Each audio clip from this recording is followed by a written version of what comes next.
Al-Anfal 8.65. O Prophet, exhort the believers to fight.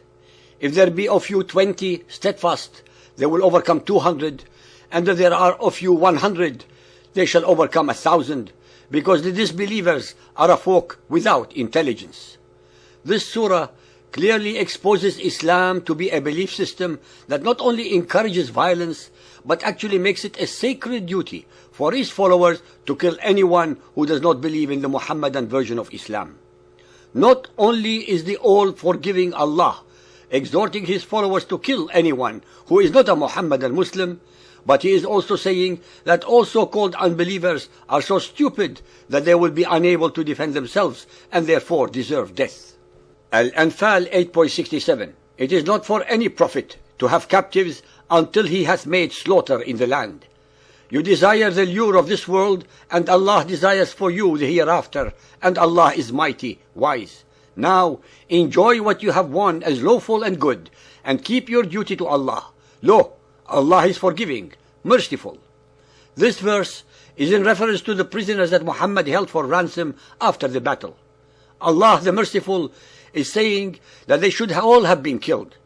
In addition, Allah is conveniently commenting that whatever loot Muhammad has plundered is lawful and good, because it was done in the service of Allah. So murder, rape, plunder and destruction are all perfectly fine with Allah as long as they are done in the name of Islam. Muhammad is also assiduously making himself seem very kind for having spared the lives of the prisoners, when in fact he only let them live so he could get more money from the ransom for them. In today's world, this is terrorism of the worst kind. 3. Assassination of poets who criticize Muhammad's murderous ways in the Medina. After the Battle of Badr, the people of Medina were horrified that they had given refuge to such a blatant criminal and his followers in their city.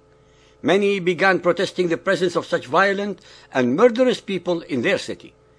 In a free society like pre-Islamic Arabia, the poets acted as society's conscience and were free to criticize, satirize, and examine the actions of people. The two most famous poets of this kind were Abu Afaq, an extremely old and respected poet, and Asma bint Marwan, a young mother with the gift of superb verse. Muhammad was enraged at their criticism. When he heard the verses composed by Asma bint Marwan, he was infuriated and screamed aloud, "Will no one rid me of this daughter of Marwan?" That very night, a gang of his followers set out to do the dirty deed. They broke into the poet's house. She was lying in her bedroom, suckling her newborn child, while her other small children slept nearby. The Muslims tore the newborn infant off her breast and then stabbed her to death. After the murder, when the Muslims went to inform the Prophet of Islam, he said, "You have done a service to Allah and His Messenger. Her life was not worth even 2 goats." A month later, the distinguished and highly respected Abu Afaq, who was over 100 years old and renowned for his sense of fairness, was killed brutally in the same manner as he slept. Once again, the Prophet of Islam had commented that morning, "Who will avenge me on this scoundrel?" This shows us exactly how much the tolerant and peace-loving Muhammad respected life. His followers claim that Muhammad was extremely gentle and loved children. Indeed, the horrifying way he had Asma bint Marwan's 5 infants slaughtered certainly attests to this loving side of Muhammad. All the Jews were becoming increasingly dissatisfied and angered at the deeds of the Muslims. The Jewish tribes were peace-loving, hard-working tradespeople whose purpose in life was to earn a decent living through honest means and hard effort. They were perfectly content with the religion of their forefathers and had never anticipated that the man to whom they had given shelter so graciously would turn into the power-crazed monster who was now turning around to attack them. Muhammad was in the position to carry out his hidden ambitions, which became clear soon enough. With the utmost disregard for all human morality, ethics, or respect for a human life, the Prophet of Islam systematically targeted and slaughtered the very Jews of Medina who had helped him when everyone else in Arabia was kicking him like a mad dog. He was motivated by these primary reasons: his fanatic greed for all the wealth that had been created by blood, sweat, and toil of the Jews. Our listeners should be made aware that for most of his adult life, Muhammad was not employable and unemployed, and hence coveted the wealth and produce of others. The Jews were the biggest obstacle in his plan to subject all of Medina, so they had to be removed by any means possible. His fear of all other religions. Muhammad was a pathological narcissist, a delusional megalomaniac, meaning he believed that he was the supreme ruler of the world. Anything that threatened this sick fantasy of his had to be exterminated. Since the religion of the Jews rejected his pathetic claims to divine rule, they were the targeted victims in Medina, just as the polytheist Arabs had been his victims in Mecca. The incidents narrated below demonstrate the horrific depth of Muhammad's atrocities.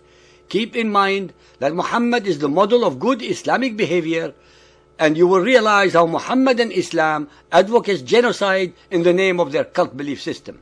4. The siege of the Banu Qaynuqa, April 623 AD in the Medina.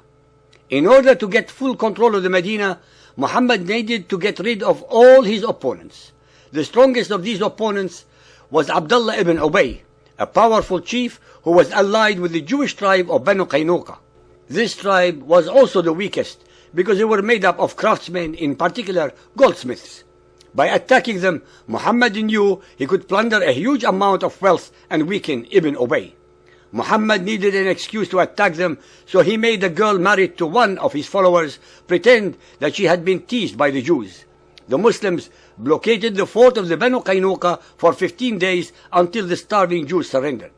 Immediately, Muhammad was ready to kill them all, but Ibn Ubay seized hold of Muhammad and protested. Muhammad's face became black with rage as he shouted, "Let go of me!" But Ibn Ubay was adamant and shouted back, "No, by Allah, I will not let you go until you deal kindly with my allies. 400 men without armor and 300 with, who have always supported me against enemies. And you want to slay them all in one morning? By Allah, if I were in your place, I would fear a reversal of fortune." At this threat, the cowardly Muhammad turned pale, as he realized that all the people of Medina were against him. He hit Ibn Ubay on the face and ordered that the Jews be kicked out of their own homes. All their property was seized and looted. Many of the prettiest women were taken as prisoners to become sex slaves. Muhammad, as usual, kept 1/5 of the enormous booty for himself. This is the way he repaid the kindness of the Jews of Medina, who had given him shelter and refuge when Muhammad had run away from Mecca in fear. The revelations in the 8th surah of the Quran were clearly in reference to the Banu Qaynuqa and anyone who opposed the Muslims. Al-Anfal 8.55. Lo, the worst of beasts in Allah's sight are the ungrateful who will not believe. Those of them with whom you made a treaty, and then at every opportunity they break their treaty and they keep not duty to Allah. If you come to them in the war, deal with them so as to strike fear in those who are behind them, so that they may be remembered.